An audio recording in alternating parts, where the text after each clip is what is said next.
Most people remember Mike Tyson as an unstoppable force, a heavyweight destroyer who ended fights before they truly began.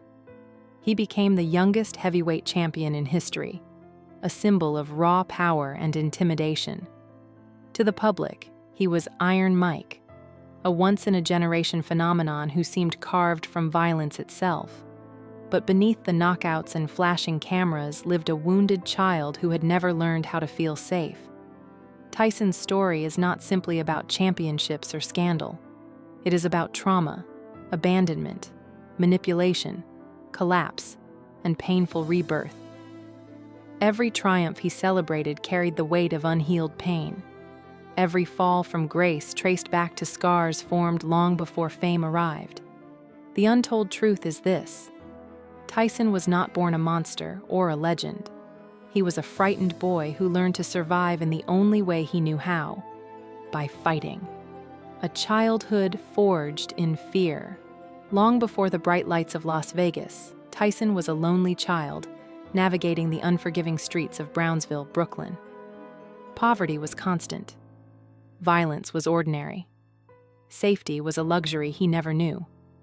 As a boy, he was small, soft-spoken, and frequently bullied. He learned early that fear could either paralyze you or transform you. For Tyson, it transformed him. Fighting became less about aggression and more about protection. Each punch was a shield against humiliation. Each confrontation was proof he could not be victimized again. He was arrested dozens of times as a juvenile, drifting deeper into trouble because trouble felt familiar. Adults labeled him a delinquent, but few asked what pain fueled his behavior. Beneath the anger was abandonment. Beneath the toughness was terror. By the time the world discovered him, violence was not a choice. It was the identity he had built to survive a childhood that offered no refuge. The father he chose, Cus D'Amato. Everything shifted when Tyson met Cus D'Amato. Unlike others, D'Amato did not see a criminal. He saw potential. He took Tyson into his home, disciplined him, educated him, and, most importantly, loved him. For the first time, Tyson felt chosen rather than discarded. D'Amato taught him boxing technique, yes, but he also taught philosophy, self-belief, and emotional control. He spoke to Tyson about fear, explaining that even great fighters feel it. The difference is how they respond. Under D'Amato's guidance, the angry boy became a focused prodigy. Boxing was no longer chaos. It was structure. Tyson's explosive style was sharpened into strategy. More than a trainer, D'Amato became the father Tyson never had. That bond anchored him. So when D'Amato died in 1985, just as Tyson's career was ascending, the loss ripped away the only emotional stability he had ever known. The youngest heavyweight champion. In 1986, at just 20 years old, Tyson defeated Trevor Berbick to become the youngest heavyweight champion in boxing history. The world watched in awe as the compact, explosive fighter dismantled opponents with terrifying speed. Commentators called him invincible. Promoters called him priceless. Fans called him the future of boxing. But beneath the belts and bravado stood a grieving young man who had lost his mentor. Without D'Amato, Tyson was surrounded by managers and advisors who saw opportunity in his vulnerability. Money poured in faster than wisdom. Decisions were made around him, not for him. He was celebrated publicly but isolated privately. The fame amplified everything: his confidence, his appetites, and his insecurities. He looked indestructible inside the ring, yet outside it he was increasingly alone. The champion the world admired was still the same boy searching desperately for guidance and belonging. Fame without foundation. Tyson's rise was meteoric, but his emotional foundation was fragile. Wealth brought mansions, cars, jewelry, and an entourage that grew larger by the month. Yet the more he acquired, the emptier he felt. Fame magnified his impulses rather than healing his wounds.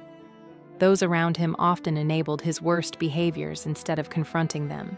He mistook attention for loyalty and indulgence for friendship.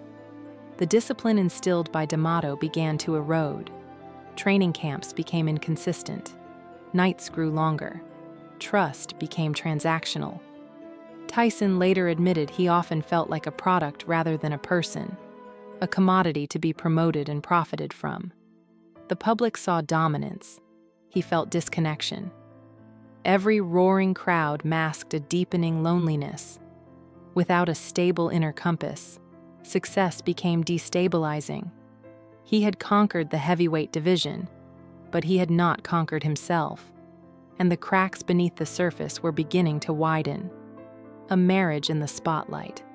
In 1988, Tyson married actress Robin Givens, and the union quickly became tabloid obsession. To the public, it seemed like a glamorous pairing of fame and fortune. Privately, it was volatile. Both were young, overwhelmed, and navigating immense scrutiny. Arguments escalated. Trust eroded. Emotional instability intensified. The breaking point came during a nationally televised interview with Barbara Walters, where Givens described the marriage as torture. Tyson sat beside her, silent and visibly wounded. For the first time, audiences saw him powerless outside the ring. Sympathy shifted. Criticism grew louder. The marriage ended quickly, but the public humiliation lingered. Tyson felt exposed and betrayed, unsure whom to trust. The episode deepened his paranoia and anger. What could have been a private failure became a global spectacle, further destabilizing a man already struggling to hold himself together. Conviction and incarceration. In 1992, Tyson was convicted of rape and sentenced to prison. The verdict shocked fans worldwide. Sponsors vanished. Headlines turned ruthless. He maintained his innocence, but the legal system delivered its judgment. Prisons stripped away celebrity and replaced it with isolation. Behind bars, Tyson confronted silence without distraction. There were no cheering crowds, no flashing cameras, only time to reflect. He read extensively, explored religion, and attempted to make sense of his life's unraveling. Yet incarceration also hardened parts of him. The stigma followed him long after release. When he left prison in 1995, he returned to boxing wealthier, but emotionally heavier. The public remained divided between condemnation and fascination. For Tyson, freedom did not equal peace. He had served his sentence, but the internal reckoning was unfinished. The world saw a disgraced champion attempting a comeback. Tyson felt like a man fighting ghosts he could no longer outrun. The bite heard around the world. In 1997, during a rematch with Evander Holyfield, Tyson committed one of the most infamous acts in sports history, biting his opponent's ear. The moment stunned audiences and overshadowed every achievement that preceded it. Frustrated and overwhelmed in the fight, Tyson snapped. He was disqualified, fined millions, and suspended from boxing. The incident cemented his transformation from feared champion to global villain. Yet the bite was more than a scandal. It was a public unraveling. Years of suppressed rage, humiliation, and instability erupted in seconds. The world condemned him, often without considering the psychological spiral behind the act. For Tyson, it marked another collapse, proof that he was losing control not just of fights, but of himself. The warrior image that once empowered him now trapped him, defining him by his worst impulse rather than his full humanity. Financial ruin and personal despair. Despite earning hundreds of millions throughout his career, Tyson declared bankruptcy in 2003. Lavish spending, poor financial management, legal battles, and exploitation drained his fortune. Mansions were sold. Possessions vanished. The entourage thinned. Substance abuse worsened. Tyson later admitted he felt numb, drifting through self-destruction without resistance. He described waking up ashamed, unsure of who he was without money or dominance. The collapse was not sudden. It was cumulative, a slow erosion of stability. Fame had once amplified his power. Now it amplified his fall. The public oscillated between mockery and pity. Internally, Tyson battled depression and addiction, unsure whether redemption was possible. He had been champion, convict, villain, and spectacle.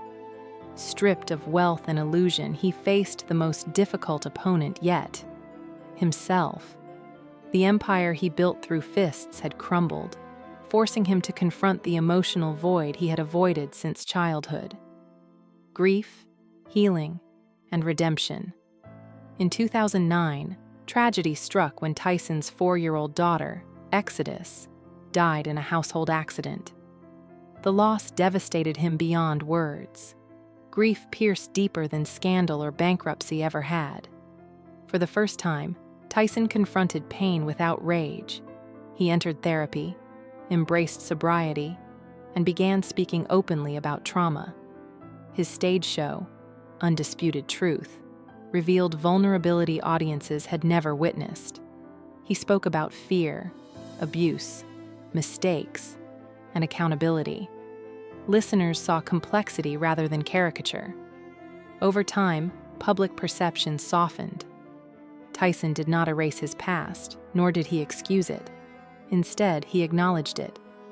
Healing was imperfect and ongoing, but genuine. He evolved from icon to human being, flawed, reflective, and striving.